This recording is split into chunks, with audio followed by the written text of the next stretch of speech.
Hi, I'm hoping you can see me. I think it's now 7 o'clock. Obviously, lots of people are signing in, but I won't linger too long because there's a lot to get through and it's a way too beautiful evening to be sat in front of a computer. So I do want to get on, although I am expecting quite a few more people. I've said here on this slide, the webinar will begin soon. While you wait, use the chat function to access the slides that will be used. If you could just go back to the very first, in fact, to make your life easier, I will put it on again now. There we go. I will add it one more time, save you having to go back. These are the slides that I'm going to use this evening. So, and I will put them on again at the end. So it's really lovely for me to see where you're all coming from. Thank you for putting that in. So far, everyone seems to be in okay, which is helpful. Okay, I think we'll move on. So thank you for letting me know where you're joining from. And off we go. I'm Caroline Bateman. Good evening. Thank you for joining me. You're going to learn a little bit more about me as time goes on. So first of all, I'm going to tell you my objectives for this session. And one of the main objectives I have is to raise aspiration levels for what students that struggle with literacy, with reading, writing and spelling, what they can achieve academically. And then I'm going to make you aware of the technology that can really help these students improve their grades. Now, I'm only going to make you aware, it's in a 1 hour, we're very short of time. So you're not going to be expert by the end of this, but I am going to show you where to find out more information. And I think as long as you're aware, I've done my job. So I'm then going to tell you that if this is what we're going to use at 16 to help our students get through formal exams, what needs to be in place for them to be ready to use that at 16? So I really hope that I'm going to save you a lot of time. I've done a lot of research. I've been working in this field for 8 years, but my research probably started 5 years before that when I was trying to help my own children, but more about that later. But I have set an alarm, in fact, I'm going to do it now, to say after 48 minutes, I am going to go to show you where to find out more information, because that's the most important thing. And that's why I'm giving you the slides as well. And in the slides, there are lots of different links. But if anyone joins later, I will add the slides in later. And we will have time, hopefully at the end, to answer some questions. So I've shown you where the slides are. I will put them on again at the end. If you're just joining, if you go back in the chat, here we are. I will put them in now. So you can download those if you click the link. And it is worth doing so because I do put a lot of extra information. And I also put slides in that I don't have time to talk through, but you've got them for later and you can click on the links and you can find out more information. So the first thing I'd like to do is to get to know one another. And firstly, I'd like to get to know you. And I am very aware that when you registered, you said, your role, but there's a lot less people here than registered. So it'd be really helpful for me to know those that are here. Are you a parent? Are you an educator? Are you a student? Or are you a combination of them all? Oh, someone said they can't see the slides.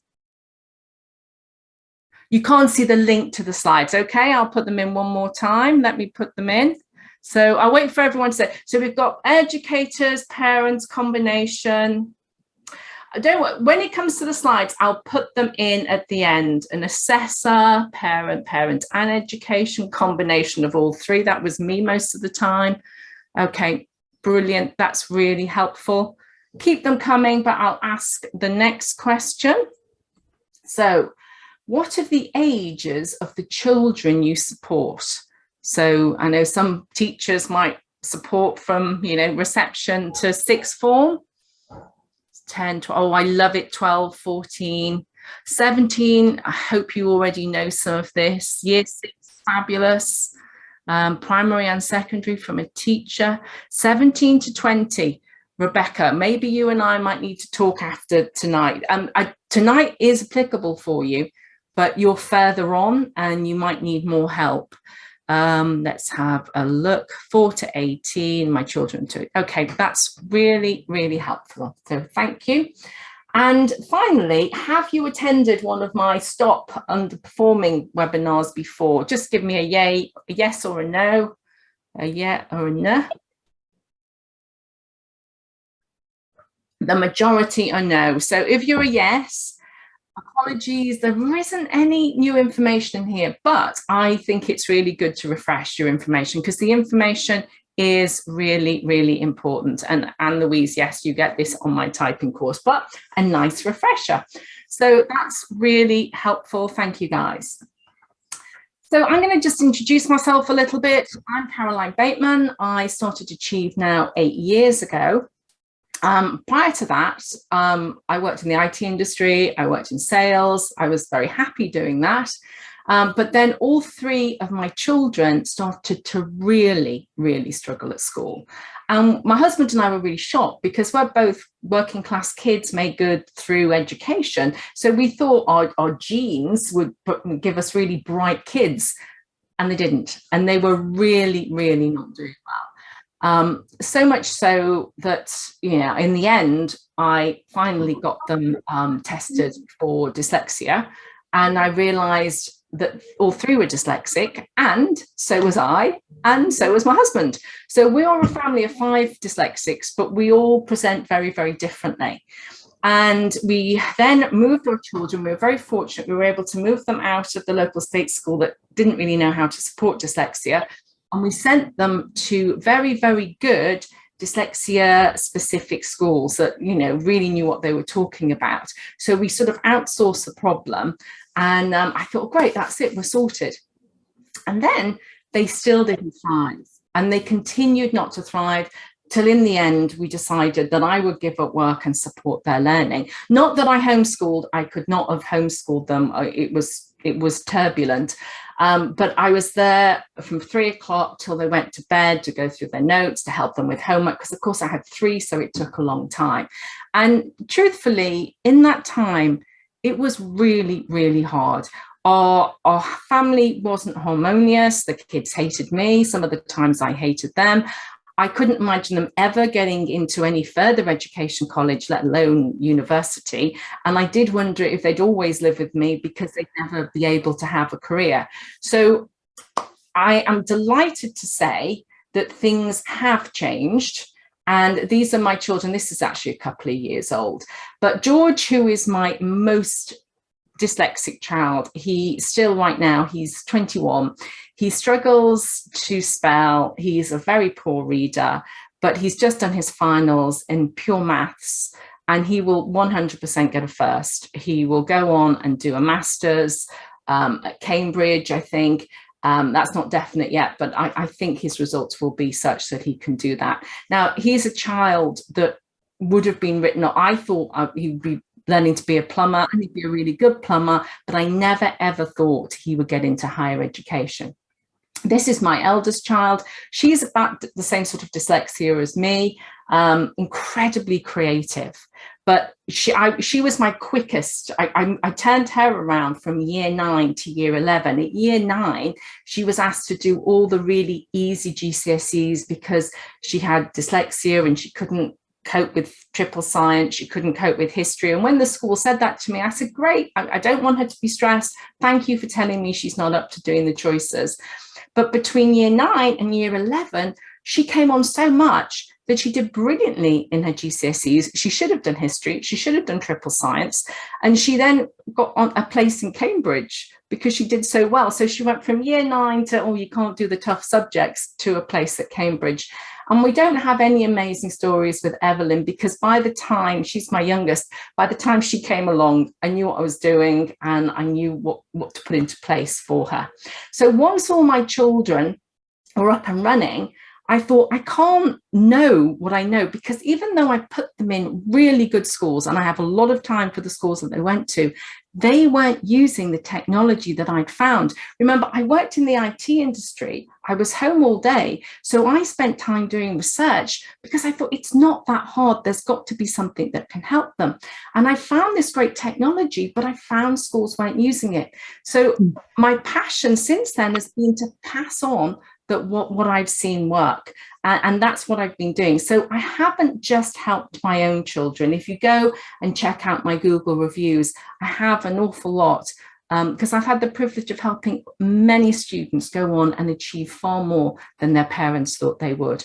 So I don't sell any solutions. I purposely do that because I want to be impartial. I want to be able to give impartial advice, but I do sell training and I do sell consultancy. So it's not that I don't sell anything, but I don't sell any solutions because I want to be impartial.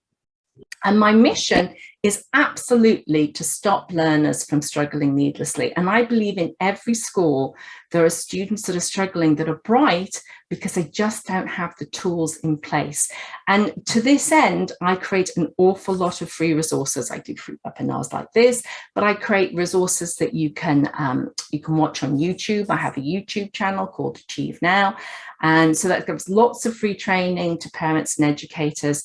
I do free ebooks, and then I do the teaching and the consultancy. And later on, I'm going to show you where to find all this free information.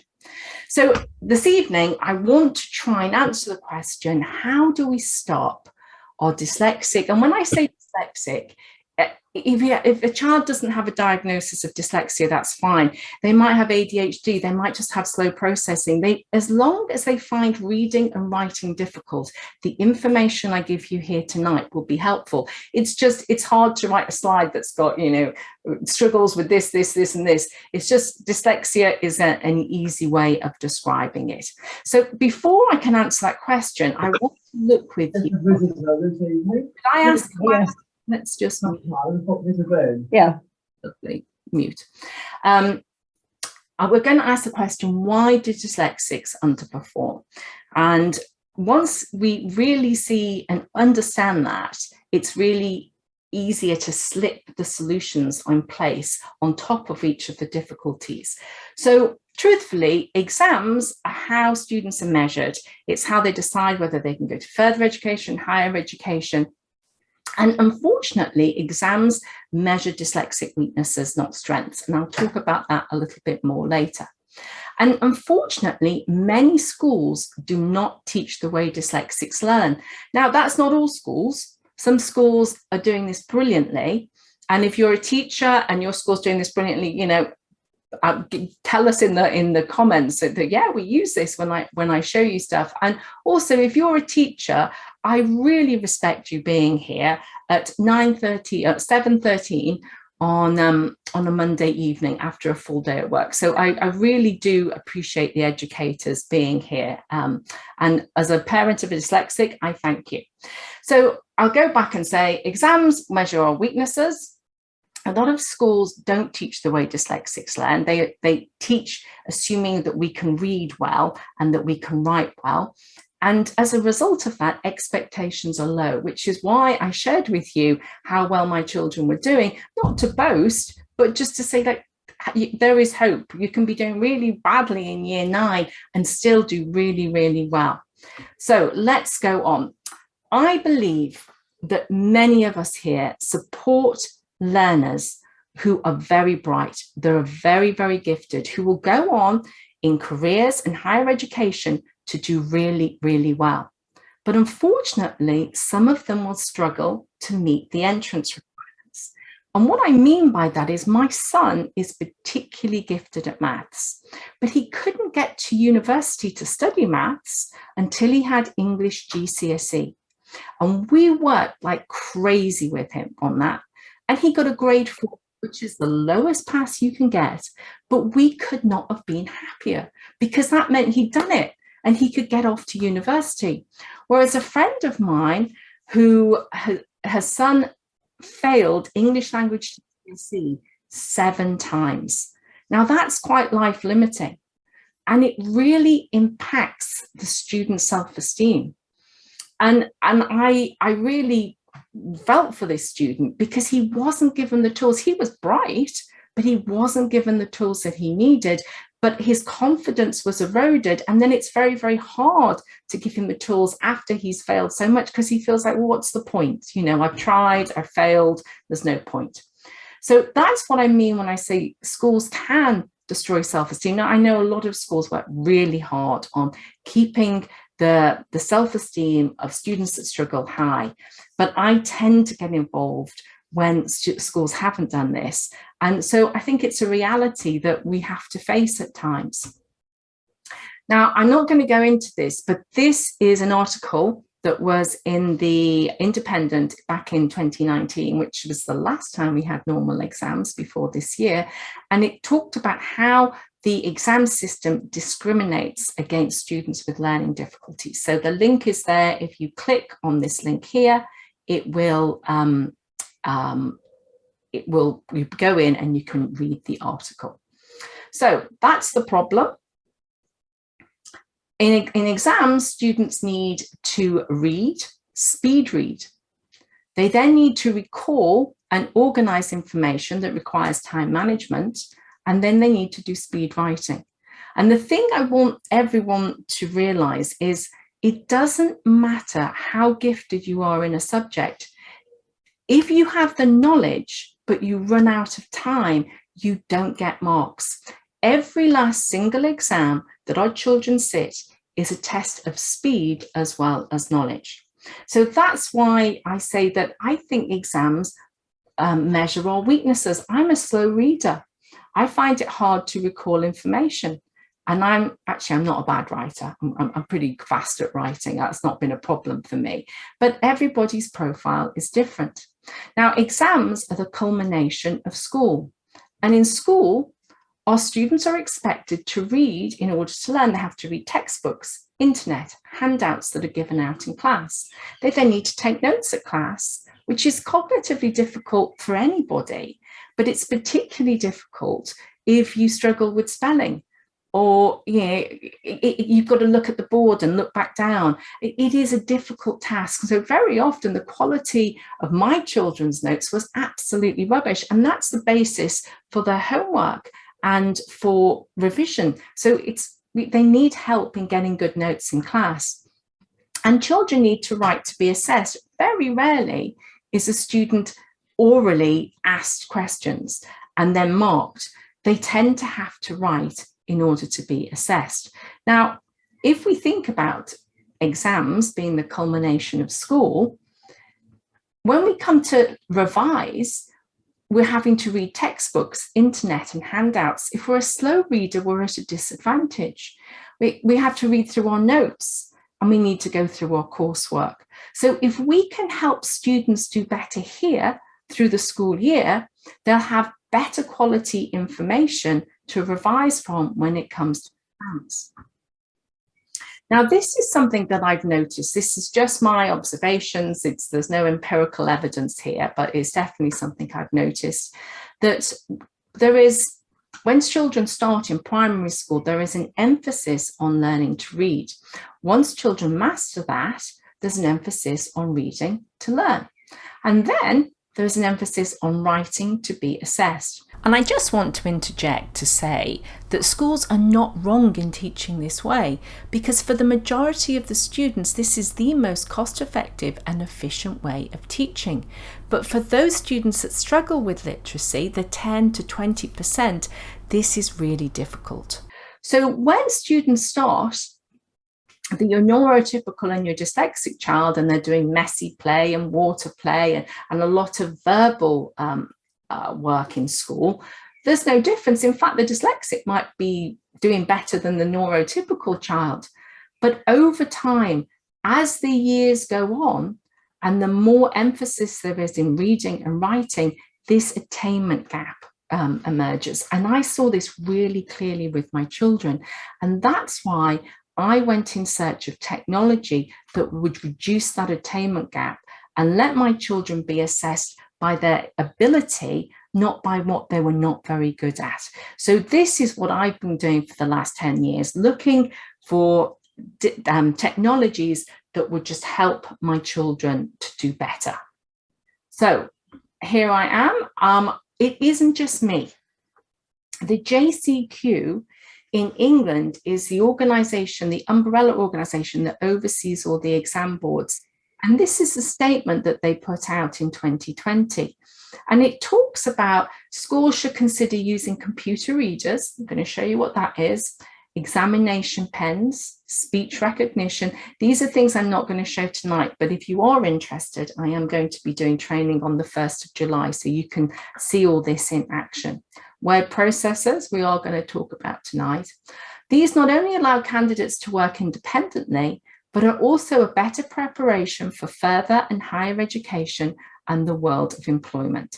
And I couldn't agree more. And yet, very few schools are using this technology in exams. And so I'm wanting to get the information out there so we can start this conversation with schools, because you can't just flick a switch and all of a sudden everything's in place. It takes time to get schools to utilize this technology. So what do I recommend will help our students in essay-based exams? And I'm particularly talking essay-based exams. The things I'm going to show you this evening, they're not going to help you in maths. They're not going to help you with anything where it's calculations. This is for essay-based subjects. And I'm going to show you what I would use at 16. So those of you who have 10-year-olds or younger or 12-year-olds, you could think, well, this isn't applicable to me. It is. Hold on, because in order to have our students capable of using this and getting the most out of it at 16, there's lots that we need to put in place earlier in the school. And that's what I'm going to give you a flavour of this evening, but what I'll go into more detail on July the 1st. So before we start talking about the technology, I want to remind you what an exam room looks like, because if you're like me, it's a long time since you were in one of these. So, you know, no textbooks, no help. You've just got to answer the questions on your own. And we are going to look at an example of English language GCSE. Excuse me. And the reason why I want to look at English language GCSE is because it is such a critical qualification. You need it to do almost anything. But what I'm going to show you is just as applicable for any essay-based exam. And I'm going to say the winning combination is a computer reader and a laptop user. So I'm going to now show you what each of those means. So a computer reader. Here we see an English language paper. So this is the question paper, which I'm just going to make it a bit easier to see my pointer. I think I had it there. So here we see the question paper, and this is the insert. This is the comprehension exercise that the child, or the candidate, I should say, needs to read in order to answer this question. Now, it's possible to have a human reader, and my son, because he is really dyslexic, he got a human reader, and I'm going to show you what a human reader can read. A human reader can read all the instructions about the exam, how long you've got, how many sections, and they can read the question.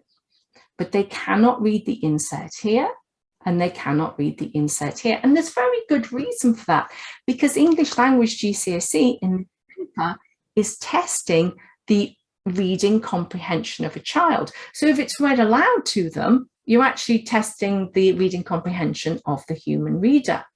But they can use a computer reader.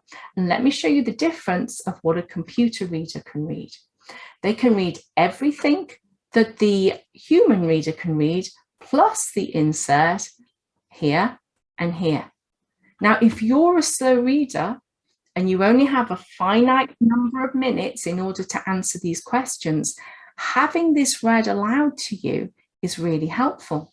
And if you have a human reader, you have to be in a completely separate room. So it's very hard logistically for a school to organize.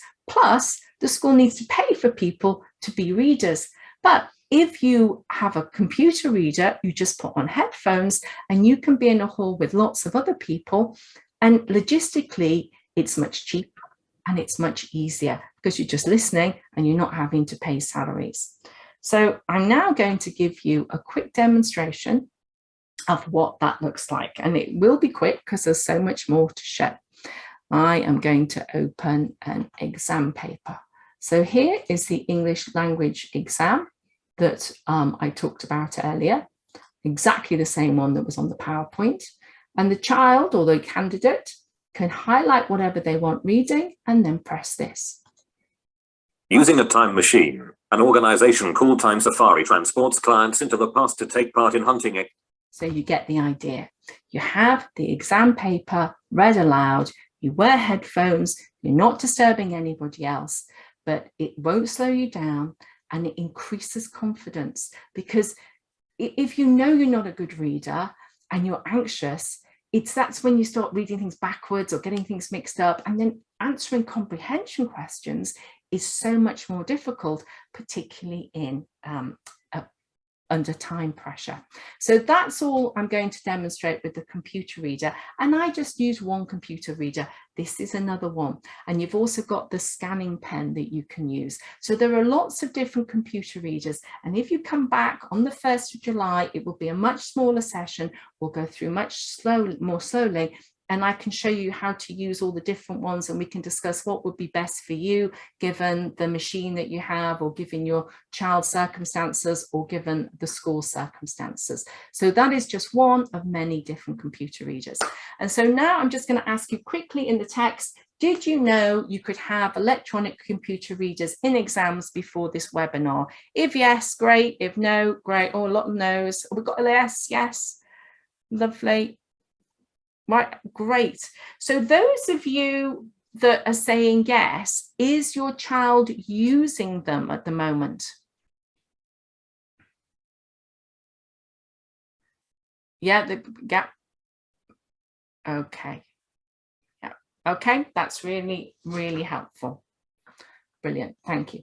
So that's computer reader in exams. The next thing, did you know there was a difference between what a computer reader could read and a human reader can read? And when it comes to English language GCSE, that is critical. It's not the same in history, it's not the same in biology, because the human reader could read everything. But when you use text-to-speech or a computer reader, it's classed as independent work. And so it's brilliant. And there aren't as many human readers that can go around. But if you have a laptop, and I don't mean you have a laptop, if the school has a laptop, then it's relatively easy to have a computer reader. So now this is important because I just mentioned it here. I'm not going to show it this evening because of time. But if you didn't know about computer readers, I'm hoping that you do know there's something called text-to-speech that will read textbooks, handouts, internet to your child. We can change the font to make it dyslexia friendly. Are you aware that any text on a screen can be read aloud to a child for free? Yes, good old Vicky, you know that. If the answer's no, I would really recommend coming to the training on the 1st, because I can show you how to utilize that. If you think of the amount you have to read in order to pass your GCSEs, it's humongous. And if you're a slow reader, it's really discouraging, it's really disheartening.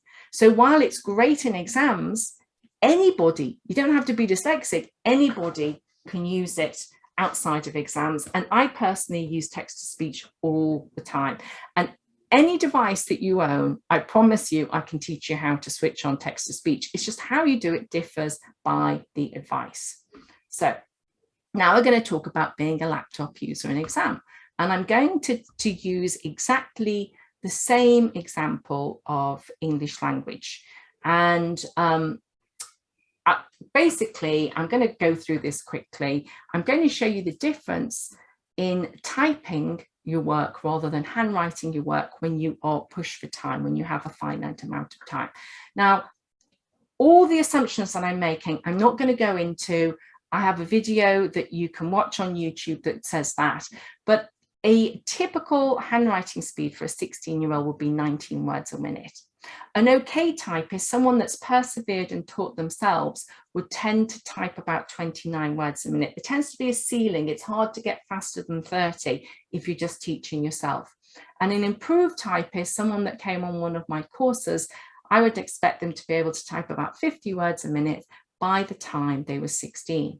So if in English you would write for 3.5 hours, which is a conservative estimate, I would expect a student, well, I calculate that if you write at 19 words a minute, you would write 266 sentences. If you were just an okay typist, you would write in the same time 406 sentences, which is an extra 140 sentences. So if you could just get 1 mark for every additional sentence, that could make a huge difference to your grade. And if you're an improved typist, you can write an order of magnitude more, which is an awful lot more potential marks if you know the subject. It's not a cure-all, you have to know your subject. But the trouble is, many of our students, they know it here, but they can't get it on the paper.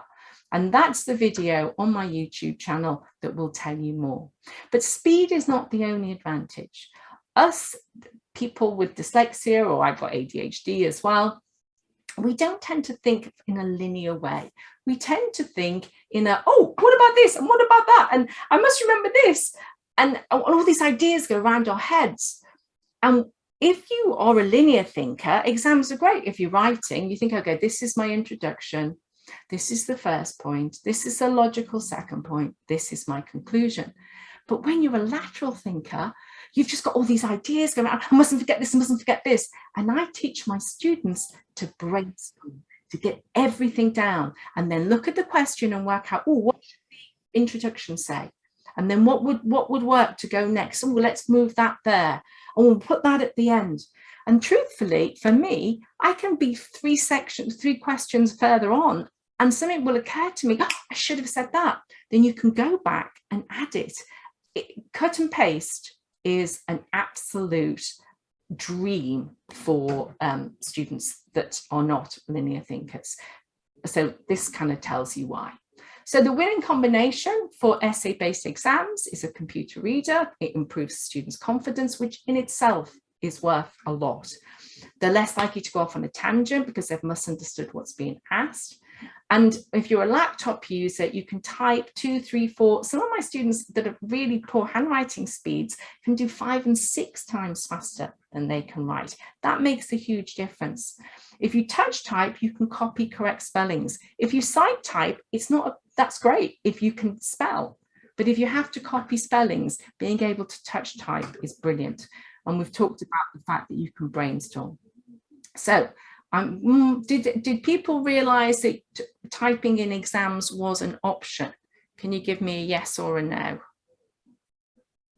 Okay, well, quite a lot of you did, so that's wonderful, wonderful.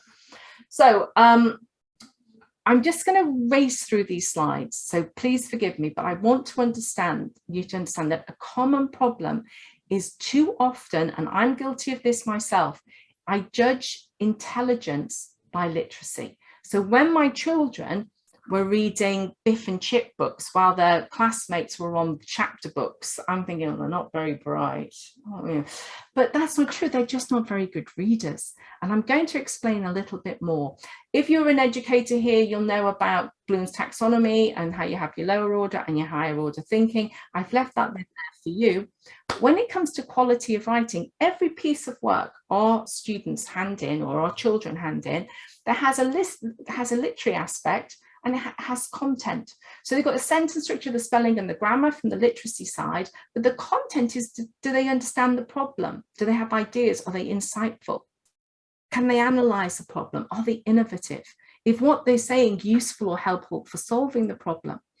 And what I see that in school, especially in lower school, we really concentrate on the literacy side. And when it comes to life, when it comes to university, they're more interested in the content side. But if you're at a school where people are always saying, well, you haven't spelt this and it's very, it's not neat and you can't read it, you can never get to show your strengths because you're so, I'm not very bright, I'm not very good. I'm not going to ever amount to anything. And I hate hearing that. And it's something I work with students all the time. And if you typing helps overcome these dyslexic weaknesses. And I'm going to show you how. And again, I'm going to do it as quickly as I can. So I've shown you how helpful typing can be in exams, but everything I've shown you for exams is also true in coursework. More so because you have a lot of the functionality switched off in exams. Otherwise, it would give students an unfair advantage. But when it comes to doing homework or coursework, then students can use, well, any student can use it. They don't have to have dyslexia. So how I talked my son into learning to type, and he really didn't want to learn, is what I'm going to show you now. Just to say, my son types so much faster than me. He types 90 to 100 words a minute now. But this was a piece of work he did 10 years ago. So he was 11 and he worked really hard on this. He was very proud of it. He got a house point for it. He read it through before he put it in. But there were mistakes in here he wasn't able to see. Now that was true for him at 11. It's true for him at 21, and it's true for me at 58. I have to listen to emails before I send them. Otherwise, I can send utter rubbish. And when I proofread it myself, I look at it and I think, I think I've written what I thought, so I have to listen to my work. So I'm going to show you how you can do that. So how I talked my son into this is I got this piece of work that he'd spent a lot of time on, and for every character that he'd written, I typed it because I wanted to show him the extra help he would get if he typed his homework. And now I'm going to show you that too. So I'll just have a quick drink. Now, it's not going to shock anybody that we are able to see spelling mistakes, because we all know that, and the blue are the grammar mistakes. But that was massive for him. He got told the spelling mistakes, but then that was actually quite overwhelming, because when he used spell check, and let's get spell check working, he wouldn't know which of those was correct, and he'd just go eeny, meeny, miny, mo, because truthfully, what's the difference between those? But what you can do if you type is you can do this. Always, similar to, continuously, forever, continually. So that makes it so much easier. The other thing that you can do, now my son, because he never ever read for pleasure, he had a very limited vocabulary. And if he had to write a topic like getting angry, he would just use the word angry over and over again. He wouldn't know what else to say. So here, if I look at the word angry and right-hand mouse click, I can get synonyms: mad, enraged, irritated, furious, annoyed. And if that's not enough, I can then go to thesaurus and get all those other things, other words that they could use instead. So when you write, you don't get help with spelling, grammar, synonyms, thesaurus, and not so important, you can also get everything translated as well. So we can translate that word. Oh, I wish I hadn't opened that, because I'm not going to do that now, but you can always, sorry, that's me telling me to speed up now. I told you I set an alarm to make sure I went quicker. Yes, we have all this help that we do not get if we write. We only get it if we type. And probably the most important thing, as I said, proofreading is very, very hard when you're dyslexic, but if you type, you can do this. The person walking through the door is called Luke, age 11, and must be the tallest boy in the class. He's got a mop of red Sally hair and freckles, everyone like Luke, because he always got a joke to tell that make us laugh. And if we don't like that, we can change the voice, we can change the speed to be a bit slower, and we could read the next bit. But I don't know if you noticed, did you hear the mistakes? Our teacher is called Mr. Fraser. Allow everyone call him Fruit Loot. So if we train our students to listen to their work before they hand it in, they will get better grades, because they will hear the mistakes. They might hear, well, that order's not very good, I need to change the order, or that word isn't correct, or that sentence doesn't make sense. So if we train them to listen and correct, they will get better grades without a doubt. There's so much more I could show you. This functionality is super rich, but my alarm has gone off, so I'm not going to try to show you anything more. So what I have shown you is this Microsoft Word functionality. I haven't shown you dictation functionality, but I'll explain that a little bit more. And what I haven't shown you is Word Online. What I just showed you was all available in Word 365. So everything I just showed you, you don't have to download anything, it's just in Word. But if you don't have Word, you just have to create a free Microsoft account, and then you can get Word Online, which enables you to do almost everything. Not exactly what you can do in the paid version, but it's not very expensive, Office 365. I think it's $5.99 a month, and I pay $7.99 a month, or I did before I went annually, for 5 licenses. So I had my kids and myself all, on multiple machines. It was great. So I haven't shown you an awful lot, but again, if you come on the morning of the 1st of July, I will be going into a lot more detail. So typing enables dyslexic talents to be assessed and recognised.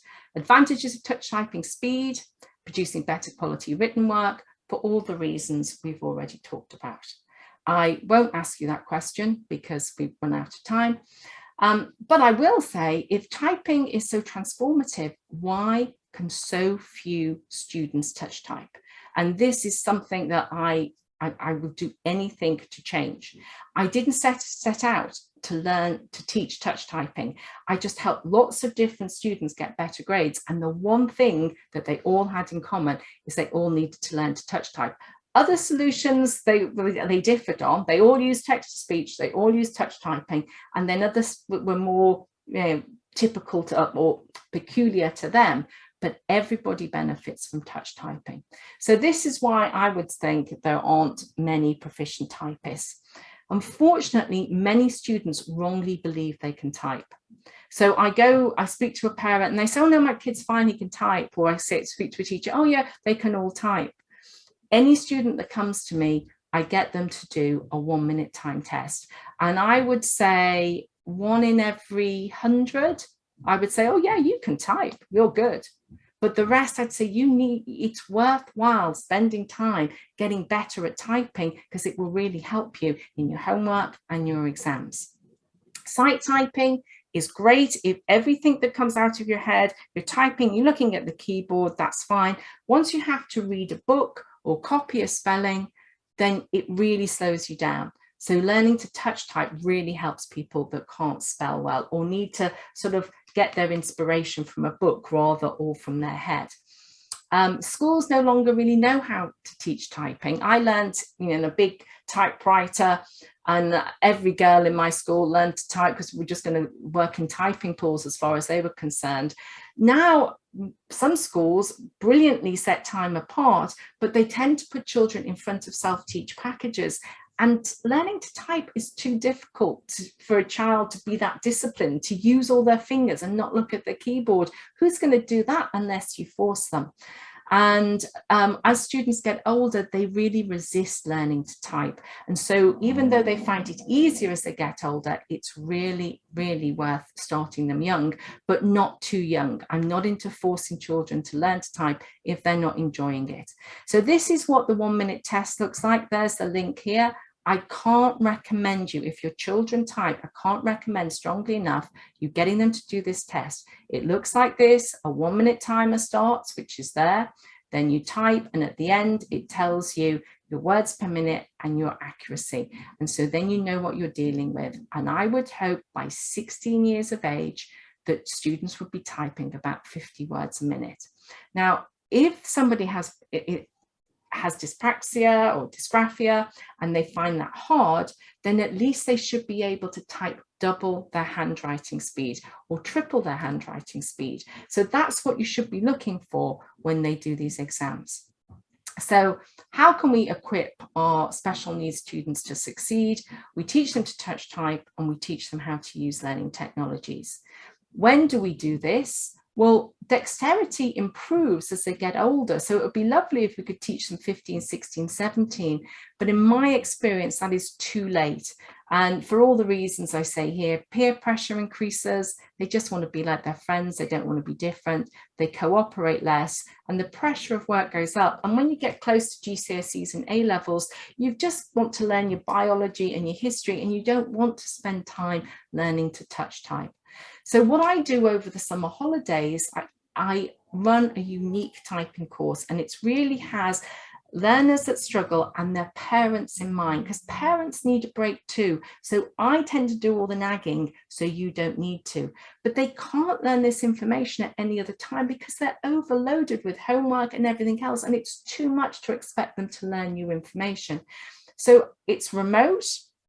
It's for I train parents as well as children, and I know there's a parent here that's already been on one of them because you said yes on your course. And I remind the children to type so you get some time off. And this is just an idea of some of the results. Millie, who was 10, had a handwriting speed of 8 words per minute. After a 6-week course, she had a handwriting speed of 28 words a minute, which means in an exam, she could write an additional 280 sentences, which makes a big difference when you're doing your 11 plus. Lucy came, she just finished her lower 6 exams, and she didn't finish her end of year exams, not because she didn't have the information, just she couldn't get it down, and the school recommended she came to me. Well, she was typing 62 words per minute at the end of 8 weeks. Was that 8? Yeah, 6 weeks. And she aced her A levels because she could get all the information down, and her mum wrote a lovely review in the Google reviews. So I would say do have a look at the Google reviews, what parents say, and I have just put some here in the slides for you to look at, but you can go into Google and see them all. This is what the structure of the course looks like. Again, because we're short of time, I won't attempt to go through this, but the idea being that the blue stuff is stuff I do with the parents, and the purple stuff is stuff I do with the children, but I keep parents informed the whole time. So we work in partnership, but I'm more keeping you informed rather than you having to be the person that chivies them along. Because my idea is I give prizes. They have Amazon vouchers, and even if we didn't have the Amazon vouchers, we have the leaderboard. And I find that my children were so much more willing to learn if someone else was pushing them, not me. And so I try to be that person for the parents. And I am amazed every year at how brilliant the results are. Now, in an ideal world, I would say everybody should come on my course, but I appreciate that not everybody can. So on YouTube, I have I've just seen a question there. Is 9 too young for a summer typing class? I would rather talk to you offline on that. But if I was to say it briefly, for boys, sometimes it is, but I've had really great success with some boys. For girls, I've never had a problem. But what I do say to parents of younger children is try it. If they don't like it, then we just come back next year. And I don't make them stay, because I think that does more harm than good. I want them to love typing. I want them to be really proud that they can type. I don't want to force them. I have conscripts that don't want to be there, that are older. Oops. And I do say to them at the very beginning, you know, did you want to come? And I won't tell your parents, but by the end, everybody's glad they did it. They really are, because they feel equipped to go back to school and to be able to achieve in ways that they couldn't before. But this YouTube channel, I've given lots of tips and tricks. So for if your child isn't going to come on the course, or if you're a teacher and you want to try and do something in school, I just say some of the pitfalls that people, the mistakes people make, and how to avoid them. So that's on my YouTube channel. But something that's really, really worth pointing out is there are two opportunities. Well, no, there's one opportunity before a child starts secondary school. if they start secondary school with typing as their normal way of working, it makes it much easier further down the school, because they just started and typing was their normal way of working. And it makes it easier for teachers then having to provide the proof of children needing to type as they get better marks if they type. So obviously we have some children going at 11 and we have some children going at 13. But it's lovely if a child can enter secondary school with typing as their normal way of working. They won't be the fastest typists. They'll get better as they go on and they type their homework. But it is really good if children can enter secondary school with typing as their normal way of working. So I did say, if you have younger children, I'll talk about what needs to be in place so they can do this when they're 16. So if at 16, we want our students to be laptop users and computer readers, what needs to be in place? Well, it has to be their normal way of working. It is no good introducing a computer reader just once or a week before. It could be more of a hindrance than a help. And if a child isn't good at touch typing, if they're not fast, it could be more of a hindrance than a help. So what needs to be in place? Well, I would say learn to type, if possible, before you go to secondary school, and then learn how to type your homework and improve grades and get better and better at reorganizing your work and listening to your work and just getting better quality work handed in. On the reading side, when children are too young to learn to type, I teach them to dictate. Dictation is brilliant and the free packages are superb. And again, I'll be showing this on July the 1st. I don't teach teachers to dictate until I've taught them to learn to type, because dictation is so much easier than typing. They think, why would I bother to type? Dictation's fab. But you can't dictate in exams, or it's not easy to be able to dictate an exam. Think of that big exam room. If you're dictating, the people next to you can hear what you're saying and they could all copy each other. So you have to be in a separate area with a separate invigilator, which is extremely difficult for a school to organise. And therefore, it's a very difficult access arrangement to get. Whereas typing, it needs to be your normal way of working. So dictation is superb. And I absolutely think teenagers should use dictation when it comes to doing homework and coursework. I use it a lot. It's fantastic, but they need to learn to type. And they are complementary skills, because when no dictation package is perfect, and when it's not perfect, you're able to correct your work using dictation, using typing. So dictation and typing, they very, very much go together. And before you can confidently use a computer reader in exams, you should be used to using it to do your homework, to read web pages, to read electronic textbooks. And there is a wonderful charity called RNIB Bookshare that will supply electronic textbooks to schools, and they can all be listened to. And they are a gift, and yet a lot of schools don't realise that is the case. And because it's called RNIB Bookshare, it's easy to think it's only for students that have visual difficulties. And it's actually for anyone with a print disability, dyslexia, ADHD, or print difficulties. And so our students can also use it, and it's absolutely brilliant. So again, I'm going to go into this in great detail on the 1st.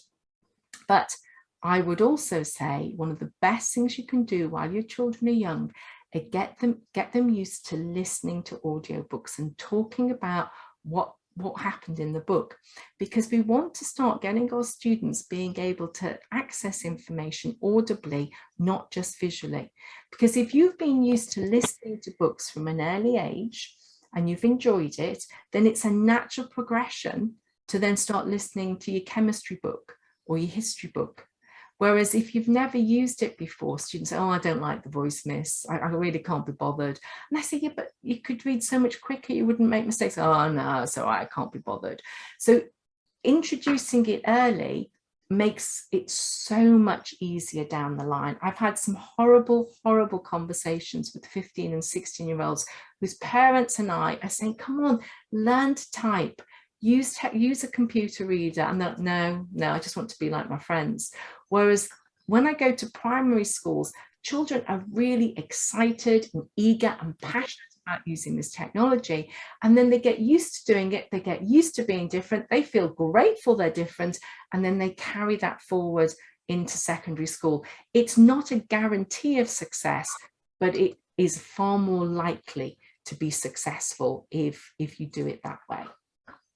And you can, on the first, I'll even go into how you can teach reading and spelling and writing using intervention solutions. So from a very early age, children are used to learning using a computer. And I also think it's very important that we teach our students how to learn and how to revise, and don't just don't assume that they know how to do that, but explicitly teach it. And all of this I will be covering on Saturday, the 1st of July, on a morning session. It's a 2-hour session. So if you want to book on that, you just click on there and it will take you into the booking page. So we've come to the end. We've got 5 minutes. I hope I've raised your aspiration levels for what our students can achieve. I hope you feel aware of the technology and you have an idea of what needs to be in place. I'm going to save you time now by giving you some more information as to where to get more information from, and then hopefully I'll go over 8 to answer your questions. So what can you do now? I took part in this panel back in May, and I would be the least experienced, and the other people know far more than me. And it's a 3-hour thing. So if you register, you can watch that recording. Obviously, you don't have to watch it all in one go, and you can do it as you multitask, doing dishes or ironing or driving. But I do really recommend, particularly if you're an educator and particularly if you're in secondary education. But as parents, it's really good for us to know that information too. And let's face it, the Senkos in schools are really stretched. They are looking after many, many students across many years with many disabilities. They might be physical disabilities, listening, hearing difficulties, visual difficulties. They don't have the bandwidth to go into this detail, but we as parents have a vested interest to find out more and be helpful and say, hey, I found out about this. This could really help all the students in the school. So I do think it's worthwhile knowing this information. I've already talked about this, and this is how you find out more about my technologies and touch typing. I went through it very quickly. There's nothing else like it. There's no other point of reference. So I would recommend reading this, and you just click on this link to do it. But I say invest just one summer course to equip your child for life, and it really does. So do check out my Google reviews. I'll give you a better idea of what I'm able to help with.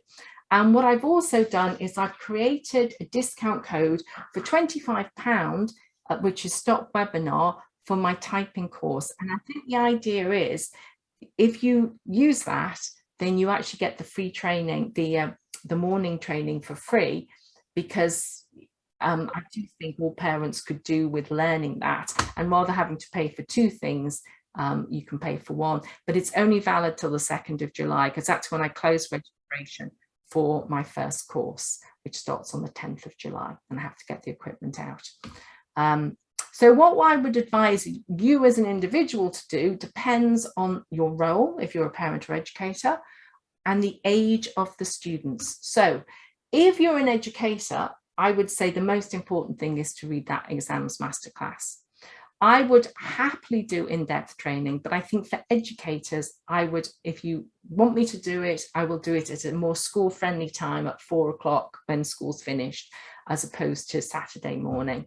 And there are schools that have promoted my technologies and touch typing for academic success course for their school, and I give them a discount if they promote it in the school, so all their students get it for a bit less.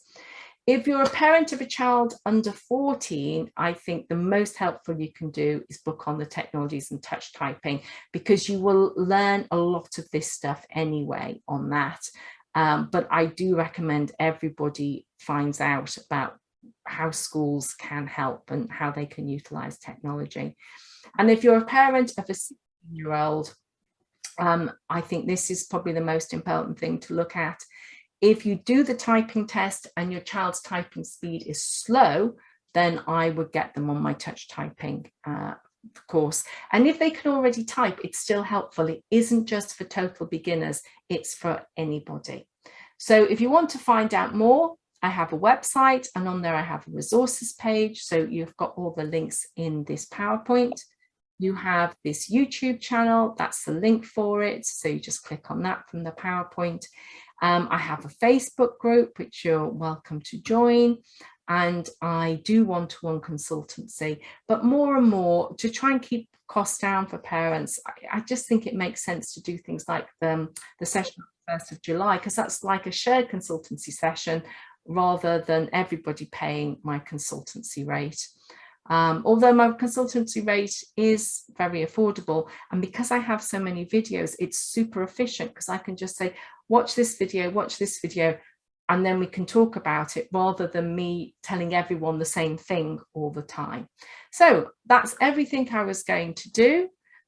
If you have put something in the chat, obviously I'm going solo here, so it's actually quite hard for me to go through. I would say, please sort of write it again, or just switch off your microphone and ask me. And right now I'm going to do the slides to everybody, as somebody has just asked me to do, but I hadn't forgotten, honest. So we're going to put the slides in here again. So I'll send those. So if you click on that link, you'll be able to download the slides. And I'm open for any questions you might have.